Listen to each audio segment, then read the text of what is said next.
attended WrestleMania weekend, but not WrestleMania itself. My plan was to go to New York on Thursday, enjoy Thursday, Friday, Saturday, fly back home on Saturday, and then watch WrestleMania from home. So on Saturday afternoon, I'm at the New York airport to fly home. I get there early, so before checking in, I decide to go to the food court to get something to eat. I go to the food court, which is not really crowded, and over there in the corner, I see this guy sitting by himself, eating Mexican food. And it looks like Kevin Owens. And there's like nobody there, so I'm like walking by him, and he looks up with that sad puppy face, like... And I'm like, that is Kevin Owens! And I'm thinking, what the hell is he doing here? I mean, is he arriving at the airport or is he leaving? I mean, the Hall of Fame starts in a few hours. What the hell is he doing at the New York airport eating Mexican food? All right, so I go and I get my own food, and I'm sitting diagonally from him. And he's like over there looking so sad, like... You know, and I'm like, what the hell? And then he gets on the phone, and he starts looking upset, like... And I'm not trying to spy on him or anything, but it was noticeable because he got out of his seat, like... And then he goes and gets more Mexican food. And I'm like, what the hell is going on? But then after a short while, I'm doing my own thing, and I'm eating my own food. I kind of forget he's there. And the next time I look up, he's gone. But that was like the most random thing ever.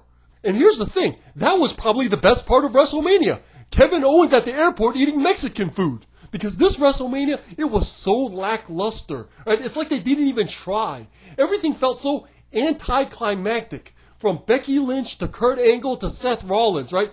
There was no WrestleMania magic. It felt like an Australian super show. Right? So the show starts out with Alexa Bliss.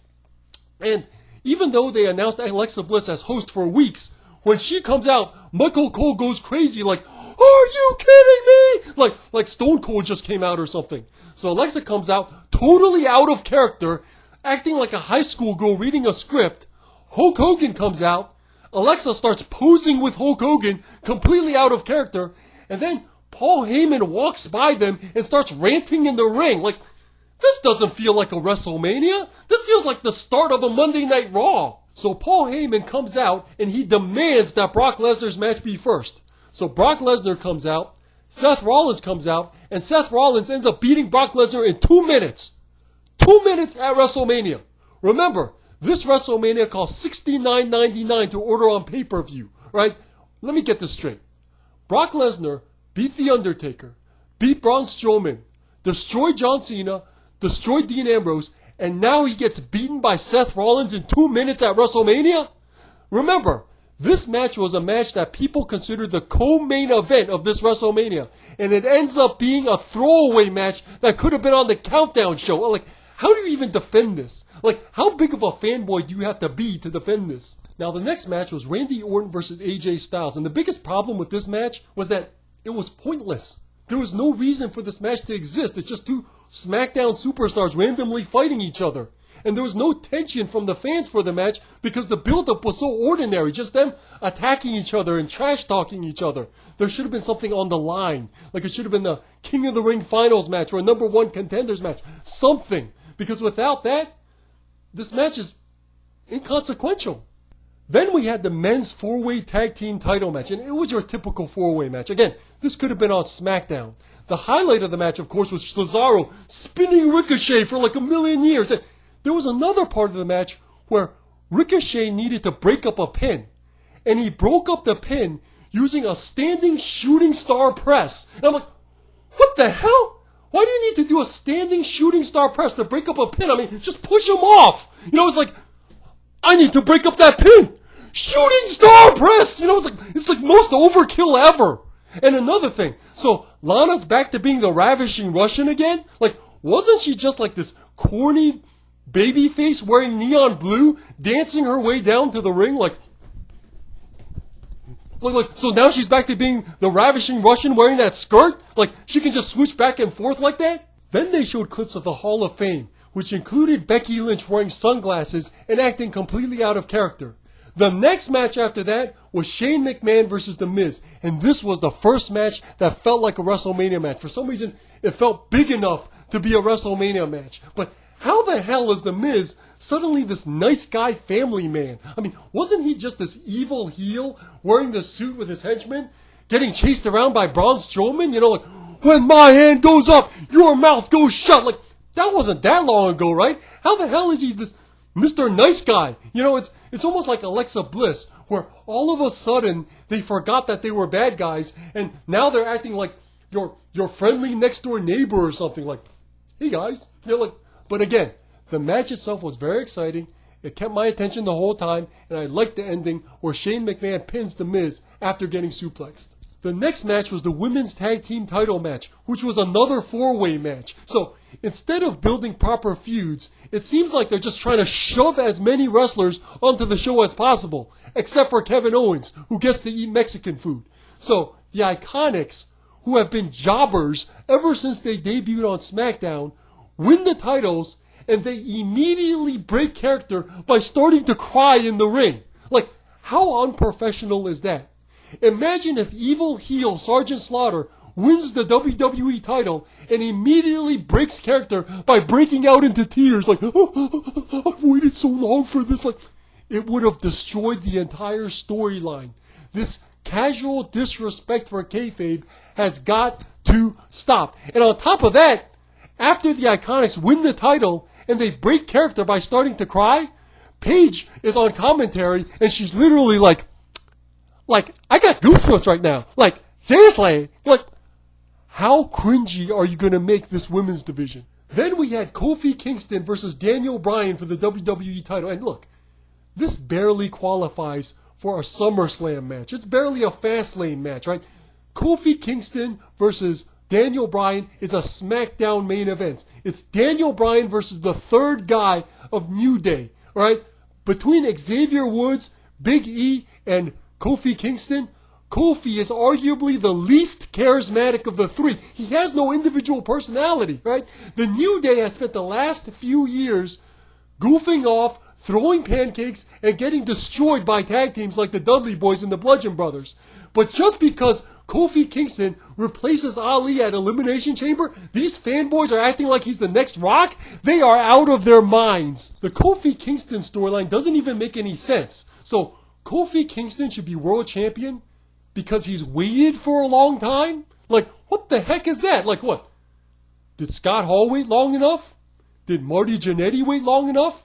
Did Tito Santana wait long enough? I mean, Tito was in the first 9 WrestleManias in a row. That's not good enough? Saying you should be world champion because you've been waiting around for a long time throwing pancakes has got to be one of the most idiotic reasons to be world champion ever. And as for the match itself wasn't even that good. It was like so many rest holds. It felt like so much of the match was like rest periods. And the finish was so anticlimactic. It was so like your ordinary standard finish where you're watching, you're like, oh, that's it? Yay! You know. And for some reason, they decided to show all these wrestlers completely out of character backstage cheering for Kofi Kingston, including Nikki from NXT, who's completely out of character, cheering like a fangirl for Kofi. Like, why do that to her character? Remember at WrestleMania 11 when LT gassed out halfway through the match? I recall at that point, I didn't even care about the match anymore. I was just hoping he would make it through the match. Well, the same goes for this WrestleMania with Batista versus Triple H. Halfway through the match, Batista looked like he was exhausted, you know, like leaning up against the table, like, you know, at that point, I didn't even care about the match anymore. I was just hoping he would make it through the match. Next, we had Kurt Angle versus Baron Corbin, which was even more anticlimactic than the Kofi Kingston match. Look, this was supposed to be Kurt Angle's epic final match, but the match was short, simple, and Baron Corbin beats him almost like normally, almost like passively, like, what, that's it? Kurt Angle is one of my favorite wrestlers of all time, especially in the Attitude Era. Like, remember that SmackDown video game commercial? It's true, it's true. Think die, kid. That's my favorite Kurt Angle. So I really hope this was really not his final match. I hope he gets a redo against John Cena at Survivor Series, which would make complete sense because he debuted at Survivor Series 99. So it would feel so good. So the next match was Finn Balor versus Lashley. And as many people have been saying, Lashley versus Brock Lesnar would have been a bigger match for WrestleMania. Heck, Batista versus Brock Lesnar, that would have been a mainstream match for WrestleMania. But it seems like the WWE was determined this WrestleMania to water down the men's matches in order to emphasize the women's main event. So we have this match instead, where Finn Balor is suddenly the Demon King again after spending all that time smiling, wearing rainbow colors, and dancing around with Bayley. I mean, does continuity even matter in wrestling anymore? Why would Lio Rush suddenly be scared of Finn Balor just because he's wearing face paint? That doesn't make any sense. Finally, we have the three-way main event between Ronda Rousey, Charlotte Flair, and Becky Lynch. Now, first of all, why the heck do people like the Becky Lynch man character? I mean, the way she walks like that, it's so forced, unnatural, and blatantly cringy, right? And the way she has been pushed, in my opinion, has been so backhanded, where she's getting her ass kicked the whole time.